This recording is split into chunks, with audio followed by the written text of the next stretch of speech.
Rasmalai blog. চলো আজকে বানাই রসমালাই, আমার খুব খুব খুব প্রিয়। প্রথমে দুধটাকে উষ্ণ গরম করে নিয়ে লেবুর রস দিয়ে ভালো করে ফুটোতে হবে, তবেই ভালোভাবে ছানাটা কাটবে। তারপরে একটা পরিষ্কার কাপড়ে ছানাটা ভালো করে ছেঁকে নিতে হবে, যাতে এক ফোঁটাও জল না থাকে।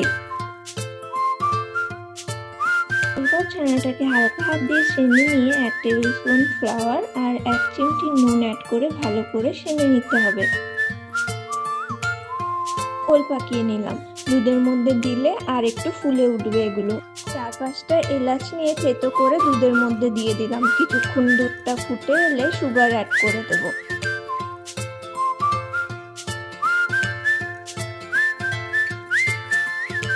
এবার কালার আর ডেকোরেশনের জন্য কেশর আর আমন্ড বাদাম ক্রাশ করে দিয়ে দিলাম। ব্যাস, আমার নিউ ইয়ার স্পেশাল রসমালাই খাওয়ার জন্য একদম রেডি। এবার ঠান্ডা হয়ে এলে ফ্রিজে স্টোর করে অনেক দিন খেতে পারবে। বাই।